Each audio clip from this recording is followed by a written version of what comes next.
Hi friends and students, చూడండి SSC public examinations Hindi model paper and blue print అనమాట. Time అయితే 3 hours and 15 minutes. Maximum marks 100 మార్క్స్కి ఉంటుంది exam. అలాగే first Roman భాషకి బాత్ సెక్షన్ 1 అనమాట. ప్రశ్నావర్ విశ్లేషణ అంటే ప్రశ్న మనం ఫస్ట్ టర్మ్లోకి వచ్చేసి మనం ఎలా మార్క్స్ డివైడ్ చేసి ఎలా ఇచ్చారన్నది చూసుకుందాం. फर्स्ट टर्म చూడండి प्रश्न संख्या 1 అందులో तत्सम तद्भव दिए गए वाक्यों में से तत्सम के लिए तद्भव या तद्भव के लिए तत्सम शब्द विकल्पों से पहचान कर लिखना होगा. చూడండి తత్సమ్ ఇస్తే మనం తద్భవలో రాయాలి, తద్భవ్ ఇస్తే తత్సంలో రాయాలి. అది మనం జాగ్రత్త చూసుకోవాలి. అంటే తత్సము తద్భవ్ రెండు కూడా మనం చదువుకోవాలి. ఒక బిట్ ఫస్ట్ బిట్ ఖచ్చితంగా ఇదే ఉంటుంది, మీకు 1 మార్క్. First question 1 mark. అట్లాగే క్వశ్చన్ నెంబర్ 2 क्रिया दिए गए विकल्पों में से क्रिया शब्द पहचान कर विकल्पों में से पहचान कर लिखना होगा అన్నాడు. నెక్స్ట్ క్రియ అనమాట. క్రియ కానీ క్రియా విశేషణ కానీ ఇస్తాడు. ఇందులో ఎక్కువగా క్రియా విశేషణ ఇస్తున్నాడు, ఈసారి క్రియాని ఇచ్చాడు. చూడండి ఏదైనా ఇవ్వచ్చు. దానికి 1 మార్కు. అంటే దానికి ఆప్షన్స్ ఉంటాయి, దీనికి కూడా ఆప్షన్స్ ఉంటాయి. చూడండి థర్డ్ రోమన్ సంఖ్య అంటే నంబర్ అనమాట. నెంబరు మనకి కవిపరిచయాల్లో కానీ లేకపోతే ఇలాంటివి నెంబర్ ఇస్తాడు. 1947 అంటే 1947 అని ఇట్లా ఏదైనా ఒక నెంబర్ ఇచ్చి మన వర్డ్స్లో హిందీ వర్డ్స్లో రాయమంటాడు. దానికి 1 మార్కు. అలాగే నెక్స్ట్ చూడండి కారక్ అనమాట. కారక్ తెలుగులో డూమువులు ప్రథమ వ్యక్తి ఉంటుంది కదా, అలాంటివి కారకాలు. కా, కే, కి, సే, కే లియే, కే వాస్తే, అలాగే కే నీచే, కే ఊపర్ ఇలాంటివన్నీ కూడా అనమాట. దానికి 1 మార్కు ఉంటుంది. అలాగే సమాసం. సమాసాలు తెలుసు కదా, ద్వంద్వ, బహురిహి ఇలాంటివన్నీ ఉంటాయి కదా. అలాగే అవన్నీ కూడా మన సమాసాలు. 5వ బిట్ సమాసాలు, దానికి 1 మార్కు. అలాగే 6th रोमन संधि विच्छेद निर्देश के अनुसार विकल्पों में सही शब्द संधि विच्छेद पहचान कर लिखना होगा. సంధి విచ్ఛేద్ సంధి అని ఇస్తాడు. మనం విద్యాలయ ఉందనుకో, విద్యా ప్లస్ ఆలయ్ అని మనం విడదీసి రాయాలి. మధ్యలో మీరు ప్లస్ పెట్టట్లేదు, ప్లస్ పెట్టాలి. అలా డివైడ్ చేసి తప్పు లేకుండా రాయాలి. 7th వన్ పర్యాయ శబ్ద. పర్యాయ శబ్ద చూడండి, తెలుగులో పర్యాయ శబ్దాలు ఉంటాయి కదా, అలాగే హిందీలో కూడా పర్యాయ శబ్దాలు. दी गई वाक्यों में रेखांकित शब्द का पर्याय विकल्प में से पहचान कर लिखना होगा. పర్యాయ శబ్దాలు ఒక వర్డ్కి మనం పర్యాయ శబ్దం రాయాలి. అంటే ఒక సెంటెన్స్ ఇస్తాడు, దానికి అండర్లైన్ చేస్తాడు, అది మనం చూసుకుని జాగ్రత్తగా ఆ వర్డ్కి మనం పర్యాయ శబ్దం రాయాలి. దానికి 1 మార్కు. అలాగే 8th रोमन ఉపసర్గ అనమాట. వికల్పం మేసే సహీ ఉపసర్గ పహచాన్ కర్ లిఖనా అన్నాడు. అంటే ఉపసర్గ ఇస్తాడు, దానికి ఆప్షన్స్ ఇస్తాడు అనమాట. వికల్పం అంటే అది చూసుకుని మనం రాయాలి, 1 మార్కు. అలాగే చూడండి ప్రత్యయ్ 9th వన్ ప్రత్యయ్. వికల్పం మేసే సహీ ప్రత్యయ పహచాన్ కర్ లిఖనా అన్నాడు. దానికి కూడా ఆప్షన్స్ ఇస్తాడు, ప్రత్యయాలు, దానికి 1 మార్కు. 10th ఏంటంటే లింగ బదలన. లింగ బదలన అంటే తెలుసు కదా, జెండర్ అనమాట. స్త్రీలింగ్ ఇస్తే మనం పుంలింగ్లో రాయాలి, పుంలింగ్ ఇస్తే స్త్రీలింగ్లో రాయాలి. అంటే సెంటెన్స్ అంతా రాయాల్సి ఉంటుంది అనమాట. దీనికి 1 మార్కు. ఈ విధంగా మనం జాగ్రత్త ఒక్కో దానికి 1 మార్కు. నేను నెక్స్ట్ ఏం చేస్తానంటే రోమన్ వైజ్ చేస్తాను. తత్సమ తద్భవం ఉందనుకో, దాని డెఫినేషను అండ్ తత్సమ తద్భవ వివరణ, అలాగే కొన్ని ఎగ్జాంపుల్స్, అలాగే ఇంకో వీడియోలో క్రియా విశేషణం, అలాగే క్రియ, అట్లాగే సంఖ్య, అలా ఇందులో ఎన్ని రోమన్స్ అయితే ఉన్నాయో అన్ని వీడియోస్ మీకు నేను చేసి పెడతాను. ప్రతి ఒక్కటి మీరు క్లారిటీగా చూడండి. అలాగే ఇప్పుడు చూడండి 11th బిట్ కాల్. కాల్ అంటే తెలుసుకుంటే టెన్సెస్ అనమాట. వర్తమానం, భూత, భవిష్యత్ కాలాలు. వాటి డెఫినేషన్ మనం తెలుసుకోవాలి. వర్తమానం ఇప్పుడు ఒక వాక్యం ఇస్తాడండి, అది ఆ వాక్యము ఏ కాలంలో ఉందో మనం చూసుకోవాలి. అంటే బ్రాకెట్లో వర్తమానం ఇస్తే భూతకాలంలో కానీ భవిష్యత్ కాలంలో కానీ రాయమంటారు. అలాగే భవిష్యత్ కాలం ఇస్తే వర్తమానం కానీ భూతకాలం కానీ రాయమంటారు. ఫస్ట్ అసలు భూతకాలం అంటే ఏంటి, వర్తమాన కాలం అంటే ఏంటి, భవిష్యత్ కాలం ఏంటి అని తెలుసుకోవాలి. తెలుసుకుని దానికి రాస్తే మనకి 1 మార్కు. 11th క్వశ్చన్కి కాల్ ఖచ్చితంగా ఇస్తాడు. మనం జాగ్రత్తగా క్లారిటీగా తీసుకోండి. అది కూడా వీడియో పెడతాను, నేను పెట్టిన కూడా ఉన్నాయి చూడండి, 1 మార్కు. అలాగే 12th వన్ శుద్ధ రూపు. అండ్ ఒక సెంటెన్స్ ఇస్తారనమాట. అది మై పడతా హై అని ఇచ్చాడు అనుకోండి. మై అన్నప్పుడు హూ రావాలి కదా, మై పడతా హూ అని రాయాలి. దాన్ని మనం కరెక్ట్ చేసి మొత్తం సెంటెన్స్ అంతా కూడా రాయాలన్నమాట. ఆ విధంగా మనం చూసుకోవాలి. 12 బిట్స్కి 12 మార్క్స్, ఓకేనా. అలాగే సెక్షన్ 2 ఆ 12 మార్క్స్ మీరు కరెక్ట్గా వస్తేనే మీకు 90+ మార్క్స్ వస్తాయి, లేకపోతే ఖచ్చితంగా రావు. బిట్స్లో మీరు అర్థం చేసుకుని రాయాలి. ఆ విషయం మాత్రం ఎప్పుడు మర్చిపోవద్దు. కేర్గా చదవండి, కేర్ తీసుకోండి. సబ్జెక్ట్ మీద చక్కగా డౌట్స్ లేకుండా అన్నీ కూడా క్లారిటీగా చూడండి, అడగండి ఏమైనా డౌట్స్ వస్తాయి. అలాగే సెక్షన్ 2 అర్థగ్రాహ్యత అన్నాడు. అంటే ఒక ప్యాసేజ్ ఇస్తాడు, మనం చదువుకోవాలి. చదువుకుని అందులో మనం క్వశ్చన్స్కి ఆన్సర్స్ రాయాలన్నమాట. పఠిత్ గద్యాంశే ఏక అనుచ్ఛేద్. పఠిత్ అంటే చదివిందే, చదివిన లెసన్స్లోవే ఒకటి ఇస్తాడు. ఆ ఈ ఔర్ ఊ అని వాటికి 1 2 3 4 5 అని ఇవ్వడు, ఏబిసిడి అని ఇవ్వడు, ఆ ఈ ఊ అనే ఇస్తాడు. మనం కూడా ఆ క్వశ్చన్ ఆన్సర్ చేసినప్పుడు 13th క్వశ్చన్ అని పెట్టుకుని ఆ అయితే ఆ అని పెట్టాలి, ఆ అయితే ఆ అని పెట్టాలి, ఏది ఏని పెట్టాలి అది రాయాలి. మీరు 1 2 3 వేస్తే తప్పు అవుతుంది.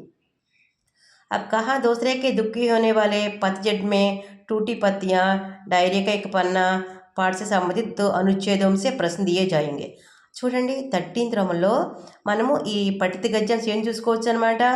అబ్ కహా దోసరోంకే దుఃఖీ హోనే వాలే ఆ పాఠం, పచ్చట్ మే టూటీ పత్యా అనే పాఠం, డైరీకా ఎక్ పన్నా పాఠం. ఈ 3 పాఠాలు మనం అనుచ్ఛేదాలు అంటే ప్యాసేజెస్ చూసుకోవాలన్నమాట. కాంప్రహెన్సివ్ ప్యాసేజెస్ మనం చూసుకోవాలి. ఈ 3 లెసన్స్ చూసుకుంటే చాలు. ఓకేనా. 13th క్వశ్చన్ ఈ 3 లెసన్స్లో చూసుకోవాలి. అలాగే 14th క్వశ్చన్ చూడండి, పఠిత పద్య, ఇది పద్య భాగంలో అనమాట. ఇది కూడా ఆ ఈ ఊ అని ఇస్తాడు. ఇది చూడండి 14th క్వశ్చన్ ఏ లెసన్స్లో చూసుకోవాలంటే మనుష్యత, పర్వత ప్రదేశమే పావస్, తోపు. ఈ 3 పాఠాల్లోనూ కూడా మనం 14th లెసన్లో ఈ 3 పాఠాల్లోనూ కూడా మనము ప్యాసేజెస్ చూసుకోవాలి, పోయమ్స్ చూసుకోవాలన్నమాట. చూసుకుంటే అందులో క్వశ్చన్స్ మనకు వస్తాయి. దానికి 5 మార్క్స్, ఒక్కో దానికి ఒక్కో మార్కు. 5 క్వశ్చన్ ఉంటే 5 మార్క్స్. ఆ ఈ ఊ అని ఉంటాయన్నమాట. దానికి మనం జాగ్రత్తగా ఆన్సర్ చేయాలి. 15th వన్ చూడండి, అపఠిత్ గజ్బాగ్ సే ఏక్ గద్యాంశ్ దియా జాయిగా. అంటే ఇది చదవని గద్యంలో చదవని పారాగ్రాఫ్ ఇస్తాడు, మనం చదవ అర్థం చేసుకుని రాయాలి. ఇది కూడా ఆ ఈ ఊ అని ఇస్తాడు. వీటికి ఆప్షన్స్ ఉంటాయి, చూసారా, వీటికి ఆప్షన్స్ ఉంటాయి. వీటి పై వాటికి ఆప్షన్స్ లేవు. ఓకేనా. పఠిత గద్యాంస్కి ఆప్షన్స్ లేవు, వీటికి ఆప్షన్స్ ఉన్నాయి. అపఠిత్ గద్యం ఒకటి అంటే ప్యాసేజ్ ఒకటి, అపఠిత పద్యం ఒకటి, పద్య భాగంలో ఒకటి గద్య భాగంలో మనం చదవని ఇస్తాడు.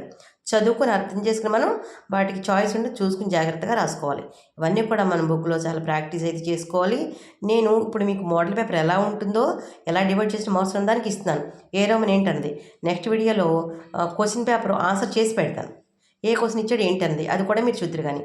ఓకేనా. జాగ్రత్తగా అయితే చూడండి, స్కిప్ అయితే చేయండి. నెక్స్ట్ 3rd రోమన్ చూడండి, సెక్షన్ 3 అభివ్యక్తి అన్నాడు. 17th క్వశ్చన్ నెంబర్ తప్పకుండా వేయాలి. 17th క్వశ్చన్లో ఆ అని పెట్టాలి. పాఠ్యపుస్తకే కవి జీవన్ పరిచయం సే, కవి కాలాలు చదువుతాం కదా, కవి పరిచయం చదువుతాం కదా, అందులో వచ్చేసి 5 మార్క్స్ కట. 1 క్వశ్చన్కి 5 మార్క్స్ జాగ్రత్తగా రాయాలి. ఓకేనా.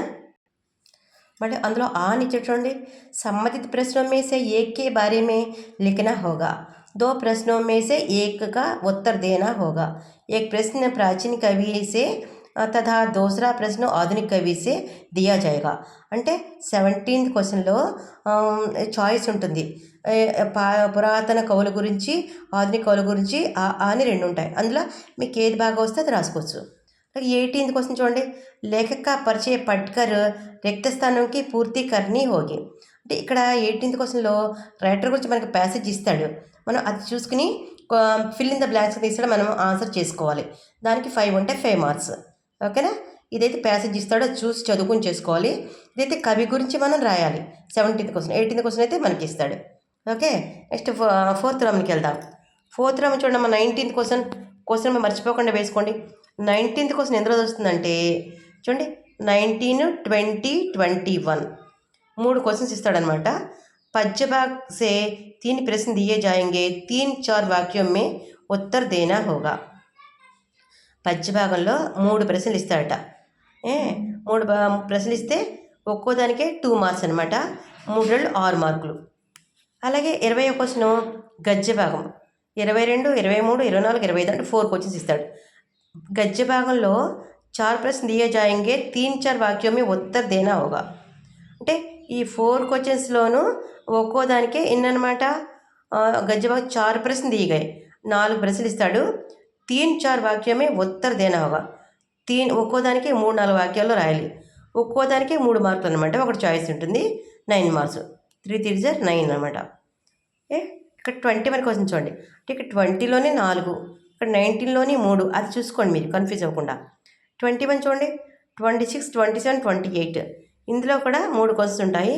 ఉపవాచకంలో ఉంటాయి చూడండి. ఉపవాచకంలో 3 ప్రశ్నలు ఇస్తాడు. 3-4 వాక్యం में लिखना. इस भाग के अंतर्गत कुल 10 प्रश्न दिए जाएंगे. छात्रों को इन 10 प्रश्नों में से हिंदी 8 प्रश्न, అంటే 10 ప్రశ్నలు ఇస్తారు కదా మనకి 3 మార్క్స్ క్వశ్చన్స్. అందులో 8వ క్వశ్చన్ అనమాట ఇది. ఓకేనా? 8వ క్వశ్చన్ ఏ ప్రశ్న पाठ्यपुस्तक के लिखित अंश का या पाठ्यपुस्तक के अभ्यास के చూడండి 25, 30 వాక్యాలు అంటే 25, 30 పదాల్లో రాయాలి మనం దీనికి. ఓకేనా? ప్రశ్న సంఖ్య 19 అనమాట. 19 ప్రశ్నకి మనం 25, 30 వర్డ్స్లో మనం ఆన్సర్ చేయాలి. పాఠ్యపుస్తకే సాకి పాఠకే అంటే సాకి పాటలో మనకి ఒక క్వశ్చన్ వస్తుందమ్మా. ఒక క్వశ్చన్ వస్తుంది. 1-4 దోహం వేసే దియా జాయిగా 1-4 దోహాల్లో ఒక క్వశ్చన్ వస్తుంది. 3 నేను ఇక్కడ ఇందులో 3 మార్కుల క్వశ్చన్స్ వస్తాయి. 3 అంటే 3 3 9 మార్కులు అనమాట. ఒక్కోదానికి 3 మార్కులు. 3 క్వశ్చన్స్ మనం ఇక్కడ రాయాలి. 26, 27, 28. ఓకేనా? ఇవి చూసుకోండి. అలాగే నెక్స్ట్ 5th రోమన్ చూడండి. 22nd question. प्रश्न पत्र 29 आलो पद्य भाग में से 2 निबंधनात्मक प्रश्न दिए जाएंगे.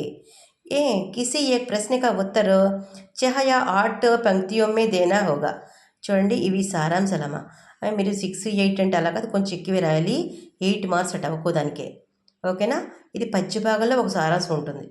పద్య భాగంలో సారాంశం ఏ లెసన్స్లోనూ సారాంశాత్మక दिए जाएंगे. ये प्रश्न पाठ्यपुस्तक के लिए अंश के दिए जाएंगे. इस प्रश्न का उत्तर కేవల్ 8 పంక్తి అన్నాడు, కానీ 8 పంక్తి అయితే కుదరదు, కొంచెం ఎక్కువే చదువుకుందామని ఎక్కువే రాద్దాము అంటే ఏ లెసన్స్లో అనేది ఇవ్వలేదు. పద్యభాగంలో అన్ని సారాంశాలు మనం చదువుకోవాలి. 8 మార్క్స్ దానికి, ఒక క్వశ్చన్కి 8 మార్క్స్. 23rd క్వశ్చన్ గద్య భాగంలోది ఒక సారాంశం ఇస్తారు. దానికి కూడా 8 మార్క్స్ అనమాట. అది కూడా 8 పంక్తి ఏమన్నాడు, 8 పంక్తి ఏమన్నాడు. 8 కాదు, మనం 1 పేజ్ అట్లా రాద్దాము. 8 మార్క్స్ అది కూడా అంటే గద్య భాగంలో ఒక సారాంశం, పద్య భాగంలో ఒక సారాంశం మనకు వస్తాయి. 8 మార్క్స్ ఒక్కోదానికే, అది చూసుకోవాలి. నెక్స్ట్ 6th రోమన్ వచ్చి 24th క్వశ్చన్ అనమాట. एक औपचारिक और एक अनौपचारिक पत्र दिए जाएंगे. किसी एक प्रश्न का उत्तर देना चाहिए అన్నాడు.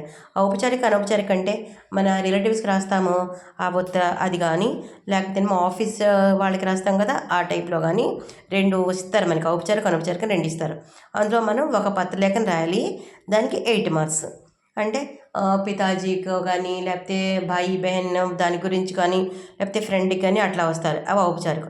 అనౌపచారిక మనకేమో ఆఫీసులకి పుస్తక విక్రేత నామపత్రం, లేకపోతే అఫీషియల్ లెటర్స్ అనమాట. అవి అలా ఒకటి రాయాల్సి ఉంటుంది. దానికి 8.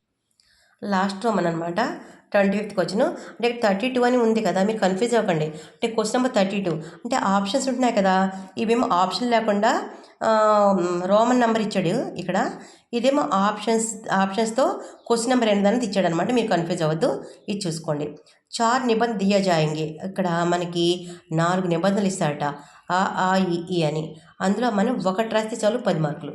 చూడండి, అందులో పర్యావరణ గురించి కానీ, శిక్ష అంటే చదువు గురించి కానీ, సామాజిక వైజ్ఞానిక అంశంసే అంటే మన వైజ్ఞానిక అంటే కంప్యూటర్ గురించి కానీ, ఆ విధంగా లేకపోతే ఒక నిబంధ ఏమంటే ఒక దీపావళి అలా గురించి కానీ అట్లా ఇస్తాడనమాట. మనం చక్కగా చదువుకుని చక్కగా మనం సైడ్ హెడ్డింగ్స్ పెడుతూ రాయాలి. దానికి 10 మార్క్స్ ఈ విధంగా మనకు ఉంటాయి. కాబట్టి మీరు చక్కగా ఈ మోడల్ పేపర్ చూశారు కదా, బ్లూ ప్రింట్. నెక్స్ట్ నేను డైరెక్ట్ మోడల్ పేపరే చేస్తాను. కోచెస్ కూడా నేను చెప్పడం జరుగుతుంది, బట్ ఆన్సర్ కూడా చెప్తాను నెక్స్ట్ వీడియో. కాబట్టి ఇది మీరు ఫస్ట్ చూడండి, చూసి మీ ఫ్రెండ్స్కి షేర్ చేయండి, అర్థం చేసుకోండి. మీ డౌట్స్ అనేవి చెప్పండి. మీరు చూసిన దానికి కామెంట్స్ రూపంలో తెలియచేయండి. ఆల్ ద బెస్ట్ అందరికీ. మరొక వీడియోలో మీ ముందు ఉంటాను. నెక్స్ట్ డైలీ కూడా నేను షార్ట్స్ అని, అలాగే గ్రామర్ పార్ట్స్ కూడా చేస్తాను. స్పోకెన్ హిందీకి సంబంధించినవి, మన క్లాస్లో సంబంధించినవి కూడా చేస్తాను. ఒకటే మీరు చూసి రాసుకుని చదువుకుని మీ ఫ్రెండ్స్కి షేర్ చేయండి, బై హార్ట్ చేయండి. అప్పుడు మనకి స్పోకెన్ హిందీ వస్తుంది. హిందీ రాలేదంటే రాదు, మనము కాన్సంట్రేట్ చేసి నేర్చుకోవాలి. సో అందరికీ all the best, good luck.